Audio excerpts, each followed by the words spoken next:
চাওক যিজন ব্যক্তি আৰু যিটো সংগঠন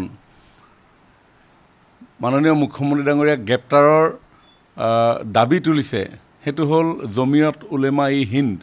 আৰু তাৰ সভাপতি মহম্মদ আছাদ মাদানী। আপোনালোকে নিশ্চয় জানে যে হিতেশ্বৰ শইকীয়া ডাঙৰীয়া যেতিয়া অসমৰ মুখ্যমন্ত্ৰী আছিল,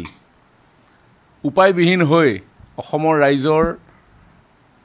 জনমতক আওকাণ কৰিব নোৱাৰি তেওঁ বিধানসভাৰ মজিয়াত এদিন অকপট স্বীকাৰোক্তি দিছিল যে অসমত ৩০ লাখ বাংলাদেশী অবৈধ মুছলমানে ইতিমধ্যে থিতাপি লৈছে। অসমত ৩০ লাখ অবৈধ মুছলমান বাংলাদেশী আছিলে। পিছদিনাই এই যিজন মাহমুদ আছাদ মাদানী,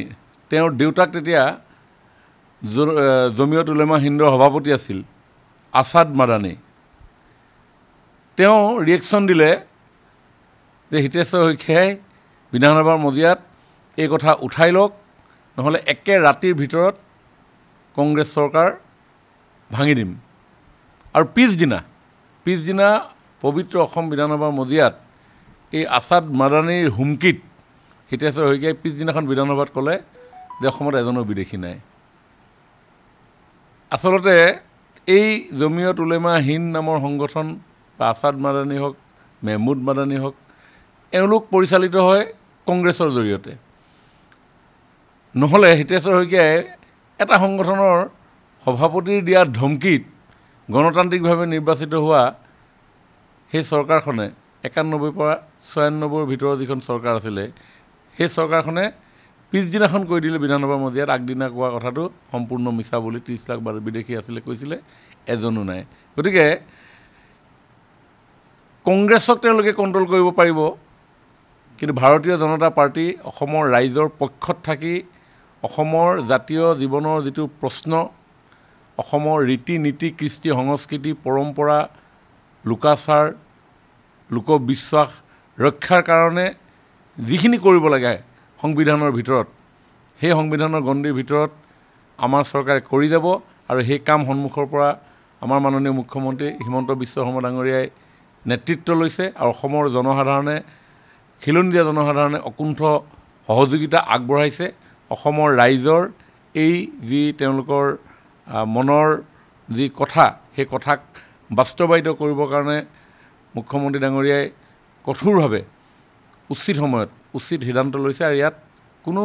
মেহমুদ মাদানী, আছাদ মাদানী, জমিয়ত উলেমা হিন্দৰ কথাত ভাৰতীয় জনতা পাৰ্টি নচলে। তেওঁলোকে কংগ্ৰেছক চলাই থাকক, আমাৰ কোনো ক'বলগীয়া নাই। ডক্টৰ ভূপেন হাজৰিকাদেৱৰ জীৱনজোৰা যিসমূহ সৃষ্টি, সেই সৃষ্টিয়ে সদায়ে অসমীয়া জনজীৱনক এক অনন্য মাত্ৰা প্ৰদান কৰি থৈ গৈছে। এনেকুৱা এটা কোনো বিষয় নাই যিটো বিষয়ত ভূপেন হাজৰিকাৰ সৃষ্টিয়ে স্পৰ্শ কৰা নাই। সেই প্ৰকৃতিৰ পৰা মানুহলৈ, হতাশাগ্ৰস্ততাৰ পৰা উত্তৰণৰ চিন্তা কৰা ব্যক্তিজনলৈ, প্ৰকৃতিৰ পৰা দেশ বিদেশৰ সাগৰ মহাসাগৰ, নদ নদী উপনদী, অসমৰ বিভিন্ন জাতি জনগোষ্ঠীৰ স্বকীয় ৰীতি নীতি অথবা কোনোবা ব্যক্তি হত্যাৰো জীৱনৰ উদযাপন সম্পৰ্কীয় গীত মাত কথা। গতিকে অনন্য ভূপেন হাজৰিকাদেৱৰ অৱদান অসমৰ জনজীৱনত হীৰাই হীৰাই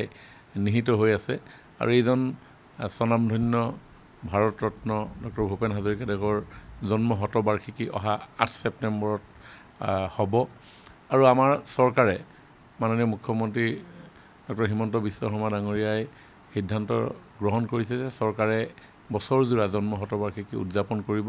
আৰু বছৰজোৰা জন্ম শতবাৰ্ষিকীত ৰাইজৰ সহযোগত শিল্পীৰ অনুভৱ, মই ভাবোঁ বা আমাৰ চৰকাৰেও ভাবে, মুখ্যমন্ত্ৰী ডাঙৰীয়াও ভাবে, চৰকাৰতকৈ জনসাধাৰণে বেছি উপলব্ধি কৰে। আৰু জনসাধাৰণৰ সেই মনৰ কথাখিনিকে বাস্তৱায়িত কৰিবৰ কাৰণে আমি প্ৰয়াস কৰিম। আৰু তাৰ বাবে বিভিন্ন কাৰ্যসূচী আমি যুগুত কৰি উলিয়াইছোঁ। মাননীয় প্ৰধানমন্ত্ৰী নৰেন্দ্ৰ মোদী ডাঙৰীয়াই এই বছৰজোৰা কাৰ্যসূচীৰ অংশ হিচাপে 13 ছেপ্টেম্বৰৰ সন্ধিয়া 5 বজাত খানাপাৰা ফিল্ডত তেখেতে কেইবাটাও কাৰ্যসূচী দেশবাসীৰ উদ্দেশ্যে উৎসৰ্গা কৰিব। তাৰ ভিতৰত এটা হ'ল যে উৰণীয়া মৌ ভূপেন দা দেশ বিদেশ ভ্ৰমণ কৰিছিলে। গতিকে আকাশী যান তেখেতৰ ভাষাৰে আকাশী যান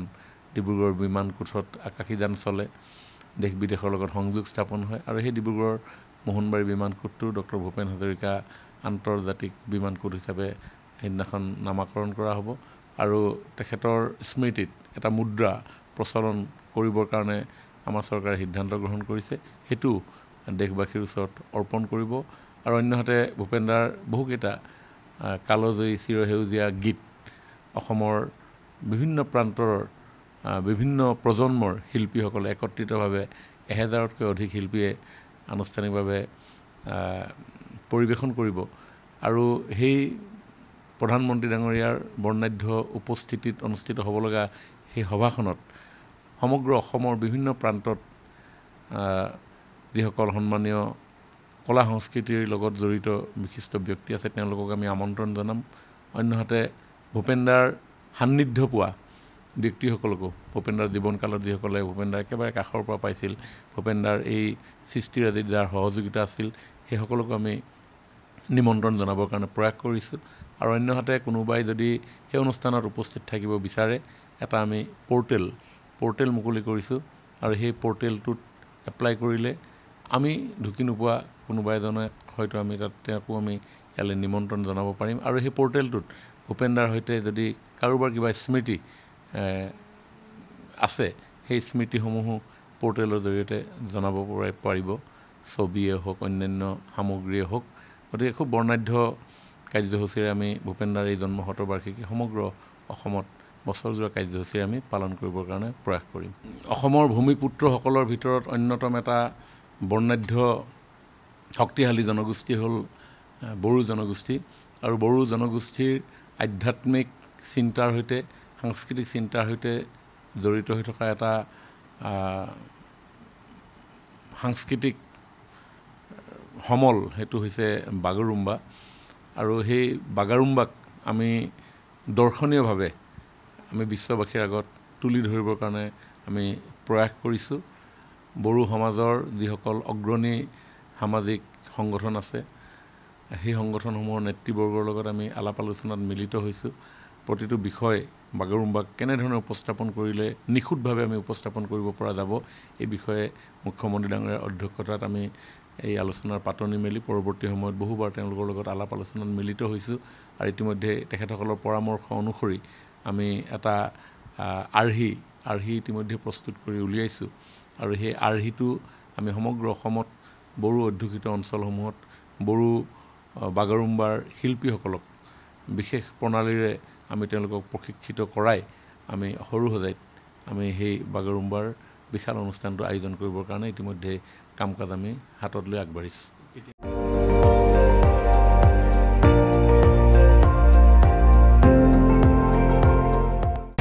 আপুনি চাই আছে ND24 সৰ্বশ্ৰেষ্ঠ নহয় সৰ্বোত্তমৰ দৌৰ